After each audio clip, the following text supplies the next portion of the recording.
there's more than one way to assist for rotation fixations in this cervicothoracic region. So we did this one way where, do you guys all see this? Where there was a rotation fixation in the upper thoracic spine, and we applied the pisiform contact down like this to bring it back into place. There's another way that we can do this too, and it's using our thumbs and using the spinous process as a method of trying to teeter-totter the bone back in place. So instead of applying a pisiform contact on the TVP that's most posterior and teeter-tottering it, you can do one of a couple of things. You can use your thumb to contact the laminar junction of the spinous process, standing ipsilateral to the side of the lesion. The lesion, in this case, is the spinous process that has rotated.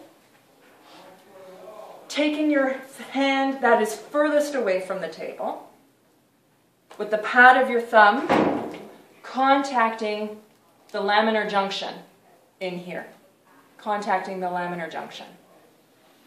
The thumb is pointing in the line of drive, which is that the spinous process is this way, and we want to turn it that way. Okay? Eventually I'm going to get it so that my whole arm is pointing in the line of drive, which is that way. My hand, my non-adjusting hand, is going to come and contact the head to turn it and traction it the same way I did before. The same way, it's the same direction that I did if I were standing here.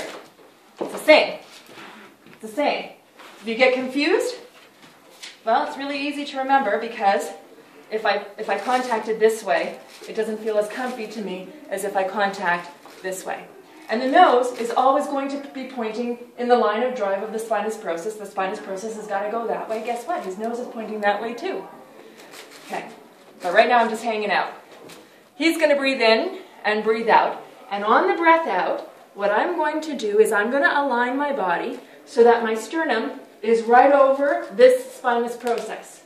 My arm is going to be totally straight, totally in the line of drive. Not here, not here, here. And I'm going to get down low so that my sternum is in there at the same time as I'm applying traction this way. The thrust, once I've taken out so he breathes out. On the breath out, I'm going to turn and traction the head, and I'm going to push that spinous process in the proper line of drive. When I feel like I can't push it anymore, the thrust is going to be a very fast push this way. But I tend to get down really low. I tend to use a lot of body strength to get it to where I need to go. Let's do this in a real person. Yep. Okay, someone. Of course, with motion palpation, it would be the rotation for motion palpation.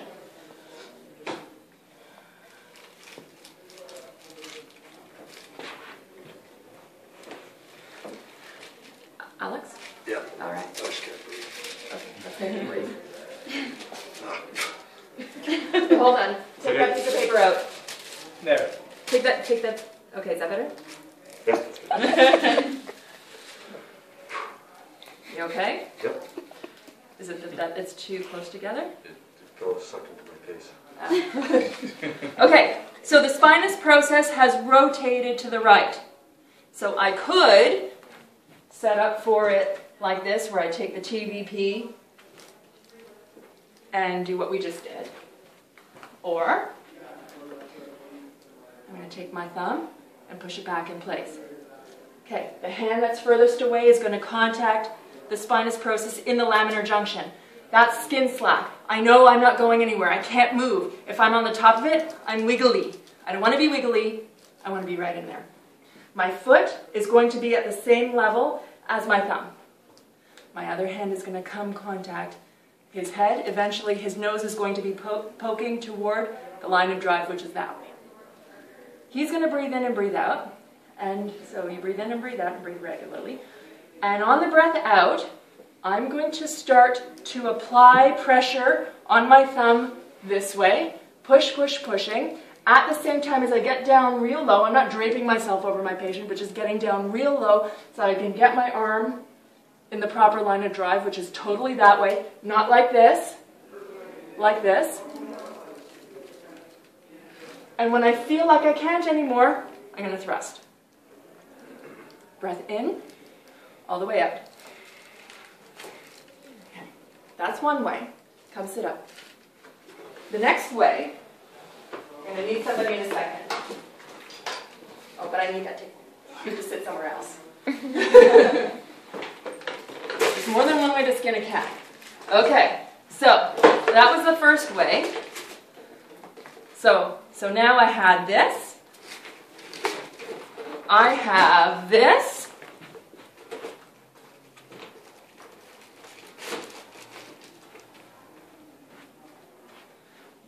Or I have this. Contralateral thumb move. So what I just showed you was the ipsilateral thumb move, means I'm standing on the same side as the lesion. Contralateral thumb moves means I'm standing opposite to the side of the lesion. The lesion in this case is the spinous process. The spinous process in this case is a PL listing. I'm standing on the right. Before I was standing on the left, now I'm standing on the right.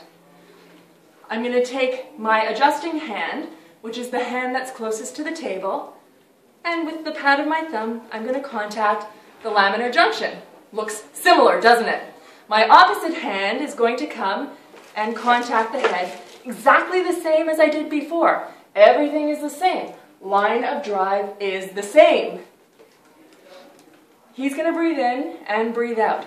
On the breath out, I'm going to bring my sternum right over my contact site, and I'm going to get my arm in the proper line of drive, which is straight down and directly across this way.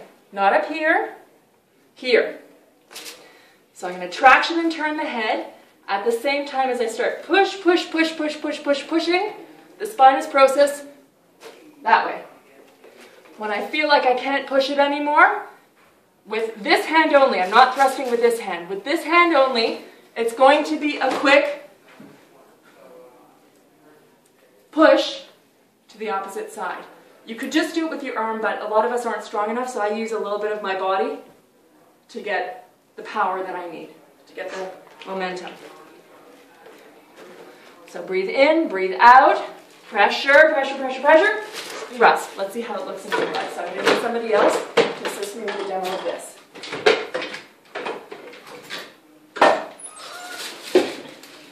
Thanks, Ryan. Yeah.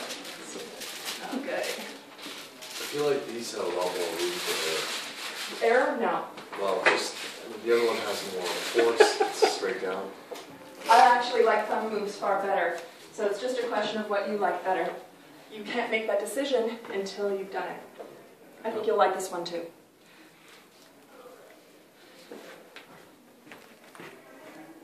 Okay.